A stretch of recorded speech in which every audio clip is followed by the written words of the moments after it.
गांधी जी का नमक सत्याग्रह किस आंदोलन का हिस्सा था?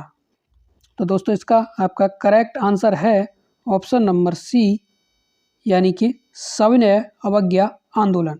तो गांधी जी का जो नमक सत्याग्रह जो आंदोलन था वो किसका हिस्सा था? सविनय अवज्ञा आंदोलन, यानी ऑप्शन सी हमारा करेक्ट है। ओके, अगर आप एसएससी जीडी और यूपी पुलिस की तैयारी कर रहे हैं तो चैनल को आप सब्सक्राइब कर सकते हैं। आपको मैथ और जीके जीएस की डेली हमारे चैनल पर वीडियो मिलेंगी। ओके, चलिए बात कर लेते हैं अगले क्वेश्चन की।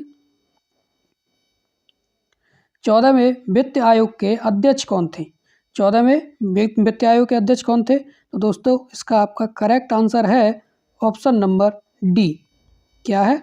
Option number D, doctor Y V Reddy. कौन है? Doctor Y V Reddy. Okay, चलिए बात कर लेते हैं अगले क्वेश्चन की। ज्ञानपीठ पुरस्कार प्राप्त करने वाला प्रथम हिंदी लेखक कौन था? वो कौन से लेखक थे जिनको ज्ञानपीठ पुरस्कार सबसे पहले मिला था? तो दोस्तों इसका आपका करेक्ट आंसर है ऑप्शन नंबर ए। क्या है? Option number A, Sumitranandan Pant. तो सुमित्रानंदन पंत जो ये थे, इनको सबसे पहले हिंदी के जो लेखक थे, इनको सबसे पहले क्या मिला था? ज्ञानपीठ पुरस्कार मिला था। ओके, चलिए बात कर लेते हैं अगले क्वेश्चन की। भारत के संविधान में शामिल राज्य नीति के निर्देशक सिद्धांत, जो राज्य के नीति निर्देशक तत्व बोलते हैं, तो राज्य नीति के निर्देशक सिद्धांतों का अवधारणा किसके संविधान से ली गई थी? ठीक है, तो आपको इसका करेक्ट आंसर है दोस्तों, इसका हमारा करेक्ट आंसर है ऑप्शन नंबर सी। क्या है? Option number C, Ireland. ठीक है, तो भारत के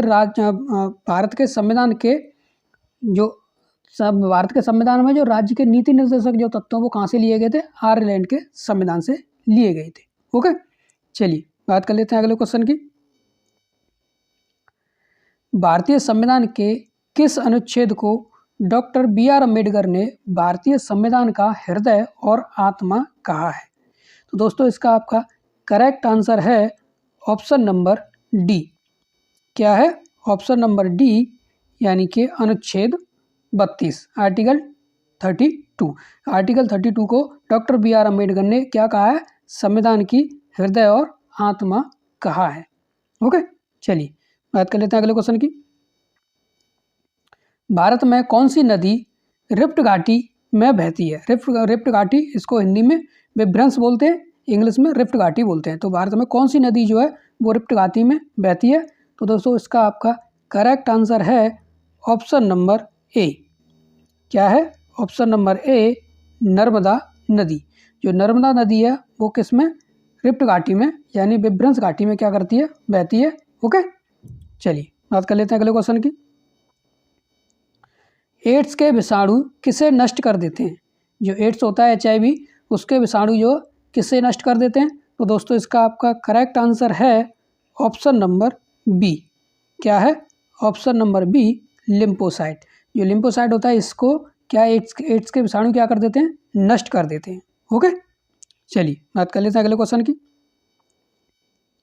मानव शरीर की सबसे बड़ी रक्त वाहिनी कौन सी है? मानव शरीर में सबसे बड़ी जो रक्त वाहिनी, जो जिसमें सबसे रक्त वाहिनी जो कौन सी है?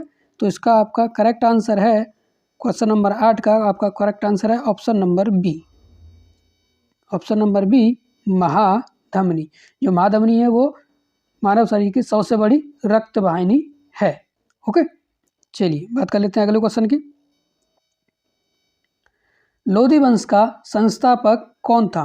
क्वेश्चन नंबर 9, इसका क्या? लोधी वंश का संस्थापक कौन था? तो दोस्तों इसका आपका करेक्ट आंसर है ऑप्शन नंबर ए। क्या है? Option number A, Bahlol Lodhi. Bahlol Lodhi ये क्या है? लोधी वंश का संस्थापक था।